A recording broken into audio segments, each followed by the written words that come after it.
একজন ভদ্রলোক আমার চেম্বারে এসে বললেন, ডাক্তার সাহেব, এমন একটি ঔষধ দিন যাতে আগের মতো শক্তি ফিরে পাই। ভাইগ্রা, ইরেকশন বাড়ানো ঔষধ বা টেস্টোস্টেরন পুরুষ হরমোন দিলেই হবে। আমি কিছুক্ষণ চুপ করে তার দিকে তাকিয়েছিলাম, কারণ তিনি জানতেন না তিনি যে সমস্যার কথা বলছেন সেটি হয়তো গত 10 থেকে 15 বছর ধরে নীরবে তৈরি হওয়া একটা বড় রোগের প্রথম লক্ষণ, এবং সেই রোগের নাম অ্যাথেরোস্ক্লেরোসিস, ধমনীর ভিতরে চর্বি জমে সরু হয়ে যাওয়া।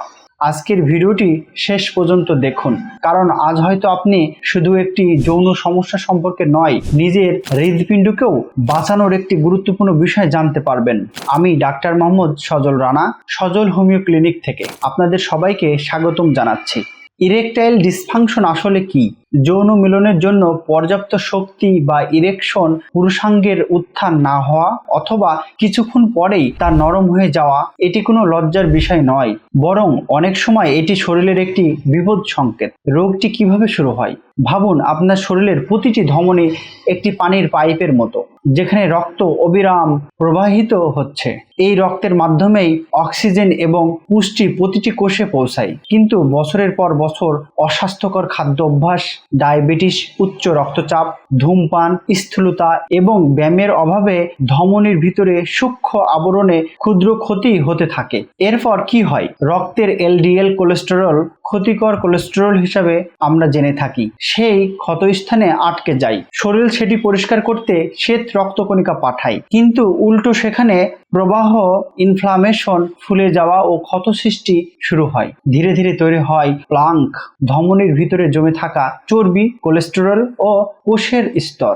বছরের পর বছর ধরে এই প্লাঙ্ক বড় হতে থাকে। কেন প্রথমে যৌন সমস্যা হয়? এটি সবচেয়ে গুরুত্বপূর্ণ বিষয়। পেনিসে রক্ত নিয়ে যাওয়া ধমনীর ব্যাস মাত্র 1 থেকে 2 সেন্টিমিটার। অন্যদিকে হৃদপিণ্ডের ধমনী প্রায় 3 থেকে 4 মিলিমিটার, অর্থাৎ ছোট ধমনী আগে বন্ধ হতে শুরু করে। ফলে অনেক সময় হার্ট অ্যাটাকের কয়েক বছর আগেই দেখা দেয় ইরেকটাইল ডিসফাংশন। এই কারণেই অনেক হৃদরোগ বিশেষজ্ঞ এটিকে ভবিষ্যতের হৃদরোগের সম্ভাবনার একটি আগাম সতর্কবার্তা হিসাবে বিবেচনা করেন। একদিন সেই প্লাঙ্ক ফেটে যেতে পারে, এরপর রক্ত সেখানে জমাট বাঁধে। যদি এটি হৃদপিণ্ডে হয় তাহলে হার্ট অ্যাটাক, মস্তিষ্কে হলে স্ট্রোক, আর যদি পেনিসের ধমনীতে হয় তাহলে রক্ত প্রবাহ কমে যায়, ফলে শক্ত বা ইরেকশন আর সম্ভব হয় না। তাহলে কি শুধু ভাইগ্রা খেলেই হবে? ভাইগ্রা অনেক ক্ষেত্রে সাময়িকভাবে ইরেকশন উন্নত করতে পারে, কিন্তু যদি মূল সমস্যা ধমনীর রোগ, ডায়াবেটিস বা অন্য কোনো অসুস্থতা হয়, তাহলে শুধু ভাইগ্রা মূল কারণ দূর করতে পারে না। এটি আপনার জন্য মারাত্মক ক্ষতি হিসাবে বিবেচিত হয়। তাই কারণ নির্ণয় সবচেয়ে গুরুত্বপূর্ণ। হোমিওপ্যাথিতে শুধু রোগের নাম দেখে ঔষধ নির্বাচন করা হয় না। প্রত্যেক রোগীর মানসিক অবস্থা, শারীরিক গঠন, যৌন ইচ্ছা, খাদ্য অভ্যাস, ঘুম, হজম এবং অন্যান্য উপসর্গ বিশ্লেষণ করে ঔষধ নির্বাচন করা হয়। ইরেকটাইল ডিসফাংশন বা ইডি এর ক্ষেত্রে আমরা হোমিওপ্যাথির যে সকল মেডিসিন ব্যবহার করে থাকি সেগুলো সংক্ষেপে বলার চেষ্টা করব। প্রথমে যে মেডিসিনটি আমরা ডাক্তারগণ ভেবে থাকি সেটি হচ্ছে লাইকোপোডিয়াম। যাদের যৌন ইচ্ছা আছে কিন্তু ইরেকশন দুর্বল, আত্মবিশ্বাস কম, গ্যাস ও হজমের সমস্যা থাকে, লক্ষণ মিললে এই ঔষধটি বিবেচনা করা হয়। দ্বিতীয়টি অ্যাগনেস কাস্ট।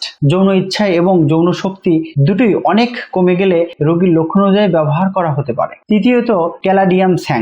যৌন চিন্তা থাকলেও ইরেকশন যথেষ্ট না হলে, বিশেষ করে ধূমপানকারীদের কিছু ক্ষেত্রে লক্ষণ মিললেই আমরা বিবেচনা করে থাকি এই মেডিসিনটি। এরপর আছে সেলিনিয়াম। অতিরিক্ত ক্লান্তি, শারীরিক দুর্বলতা এবং যৌন অক্ষমতা কমে গেলে লক্ষণ অনুযায়ী ব্যবহার করা হয় এই মেডিসিনটি। লুফারলুটিয়াম। যখন যৌন আকাঙ্ক্ষা ও ইরেকশন দুটিই কমে যায়, তখন রোগীর সামগ্রিক লক্ষণ বিবেচনা করে এটি নির্বাচন করা হতে পারে আপনার জন্য সমাধান। তবে মনে রাখবেন, এই ঔষধগুলো কোনো নির্দিষ্ট রোগীর নিশ্চিত চিকিৎসা নয়। হোমিওপ্যাথি ঔষধ নির্বাচন সম্পূর্ণ লক্ষণ ভিত্তিক এবং নিজে থেকে ওষুধ খাওয়া উচিত নয়। একজন রেজিস্টার্ড হোমিওপ্যাথিকে আপনাকে সাজেস্ট করতে পারেন কোন মেডিসিনটি আপনার জন্য উপযুক্ত। সর্বশেষ কথা, আপনার শরীর কখনো হঠাৎ ভেঙে পড়ে না, সে আগে থেকেই ছোট ছোট সংকেত দেয়। ইরেকটাইল ডিসফাংশন সেই সংকেতগুলোর একটি হতে পারে, তাই লজ্জা পাবেন না। তাই সময় মতো পরীক্ষা করুন, প্রয়োজনে হৃদরোগ, ডায়াবেটিস বা হরমোনের মূল্যায়ন করুন